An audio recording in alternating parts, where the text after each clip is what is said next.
We're continuing our coverage on the recent threat by U.S. President Donald Trump to impose sanctions or take military actions in Nigeria over allegations of Christian genocide in Nigeria. Well, according to the New York Times on Thursday, the United States military has drawn up contingency options for potential on-ground strike to intervene in Nigeria. The plan reportedly includes 3 levels of military options: light, medium, and heavy, all designed to be escalatory.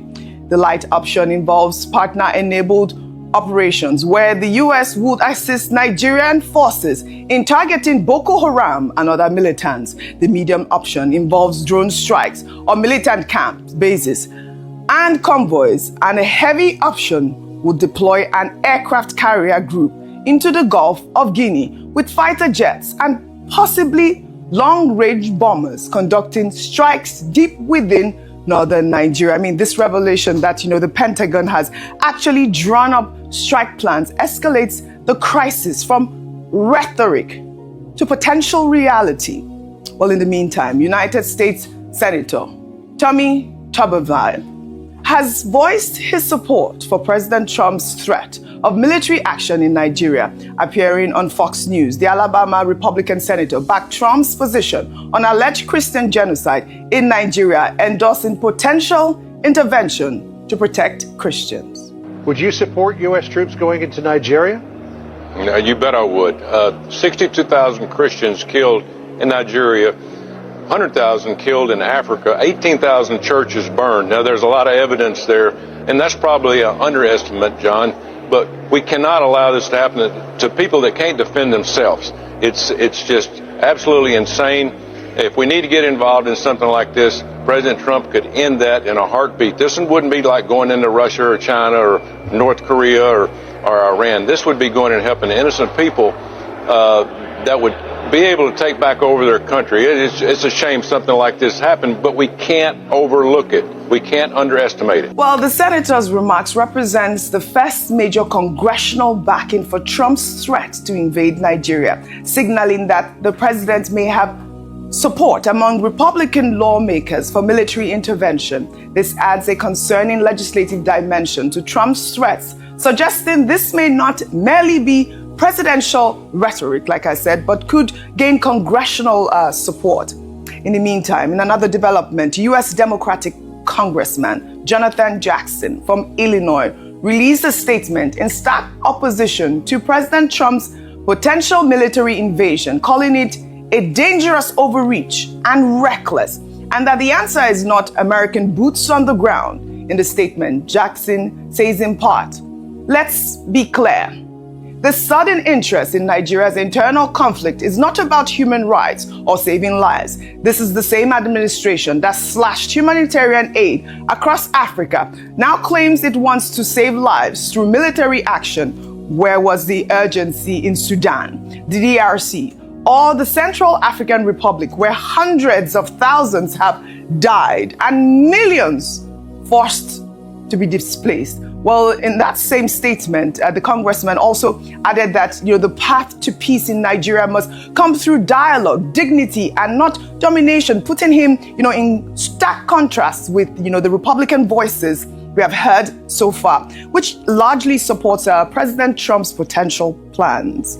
Meanwhile, President Bola Ahmed Tinubu has declared that Nigeria remains resolute in defeating terrorism despite diplomatic challenges and threats from the United States. Speaking on Thursday after swearing in 2 new ministers at the State House in Abuja, the president acknowledged the political pressures Nigeria faces, but emphasized continued diplomatic engagement with global partners, citing the successful oversubscription of Nigeria's €2.3 billion bond as evidence of international confidence. Despite the political headwind and the fear of our people, we continue to engage with our partners. The success of the 2.3 billion bond, subscription, oversubscribed, is the most at this stage. So The task ahead is immense. We are engaging the world diplomatically, and we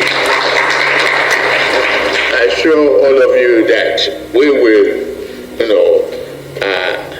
defeat terrorism in this country. President Tinubu's defiant tone signals Nigeria's unwillingness to be bullied by external threats while maintaining diplomatic channels. His emphasis on defeating terrorism despite challenges rather than because of external pressure asserts Nigeria's sovereignty in addressing its security issues. Now, before I come to you, I'd like to just take one more comment from the minister because, the president is standing firm that, he's not bothered, and which also buttresses the minister's point.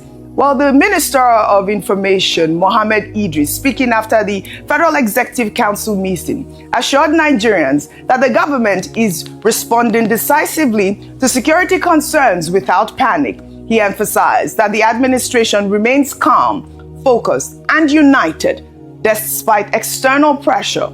The minister reaffirmed Nigeria's constitutional guarantee of freedom of worship and commitment to protecting all citizens regardless of faith. Nigeria is responding to the genuine concerns raised. Now, have we had any discussions with the government of the United States? Yes. Channels have been opened. We prefer that this situation is being solved diplomatically, but there is no any panic mode here. We are responding responsibly, steadily, and in the interest of our country. All right, while this is quite reassuring, Ayo, it's good to see that the presidency and also the president is willing to collaborate at this point, reassuring Nigeria that there is, of course, like he mentioned, the constitutional rights to practice religion freely. But we also have the conversation about the Sharia law and the blasphemy law, which is, almost embedded in the constitution, in the Nigerian constitution. I'd like for you to buttress that part of that also, Section 38 of the Constitution guarantees religious freedom for all Nigerians. And it says that no state, part of it is that no state must have a dominant religious. Nigeria is a secular state in essence. It means that if I'm a Muslim and I live in the north, south, east, south, I should be able to practice my religion without fear or discrimination. If I'm a Christian, as a Christian, I am able to go to any part of the country and practice my religion without fear, discrimination, or enticement or forcing for me to move away to another religion. Now, these are some of the issues that have now come off. And I've talked about it is high time we start to have these uncomfortable conversations, yes. OG. And I believe that this incident, sad incident, gives rise to us to correct some things that have not been right. If you speak to a number of people living, particularly in the north, and I say this with all sense of responsibility, a number of Christians have talked about how some of these terrorist organizations who are termed as Islamic terrorist organizations, the Boko Haram, which is most prominent, actually target people who are not of the faith, so whether it be Christians or moderate Muslims. And that's why you can understand why many of them have talked about their churches being burned, Christians dying, priests being kidnapped, a number of people targeting. If you recall during the last administration of El Rufai in Kaduna State, we know how polarized it was. Christians seem to not be protected at all. Thanks to the governor now, Obasanu, who is doing a lot of work in trying to reconcile fragmented relationships. So beyond this targeting of Christians, it's also the freedom to practice. OJ, in some parts of these areas, they say that when churches, the land is owned by the government, the state government. After 100 years, you can apply for it to be renewed. That there's some churches who go to apply, and there are some policies that silently target religious freedom in these areas. We haven't spoken up for these people. Many times we talk about people who are on certain days or certain religious festivals. We heard Professor Waro talk about that. We have killings in these areas. What does that mean? It means that people are afraid to actually fully express themselves. When you have a state where Sharia law is in operation, how can a Christian freely practice their religion in that area. These are the things that we need to start talking about so that we don't have this narrative of religious intolerance. Beyond that, we brought up the issue of Deborah Solomon in Sokoto State, Samuel, where people were afraid to speak out or speak up. Yes, because of yes, she said something that the other faith said, oh, it wasn't of their faith. Yes. She has freedom of expression. I think what was a bigger travesty was the fact that despite what happened, nobody was apprehended. Till today, even though their faces are in public glare, they were not afraid. They did it brazenly. So there are some parts of the country where your religious freedom is up to a certain limit. Yes. It is curtailed. We have to be honest about this. And I believe that one of the things that this situation will bring to light is the fact that in some sectors of Nigeria, some people do not actually have that constitutionally guaranteed right to religious freedom. We need to talk about that. We need to be honest about that. And by being honest about that is the foundation to solving the problem. And that is a big point. Thank you, Ayo, for highlighting that part of the speech. We're talking about religious persecution here. Christians being killed. That is really the main topic. But you know, Tinubu is saying that we will defeat terrorism, whether internally or with collaboration. And you know, also the fact that the minister's message of calm reflects the Nigerian government's strategy of projecting stability despite sobering realities, while the administration emphasizes being, you know, not in a panic mode and reaffirms constitutional guarantees of religious freedom. Nigeria ranks number 6 on the Global Terrorism Index, just above Somalia and Israel. This is a stark contradiction that undermines reassurances of effective security management. And we're looking at this graph. I mean, this disconnect between, you know, official messaging and international assessment exposes the challenges facing the Tinubu administration at the moment. If you can pull up that graph so we can actually see, you know, where we rank in the Global Terrorism Index at this moment.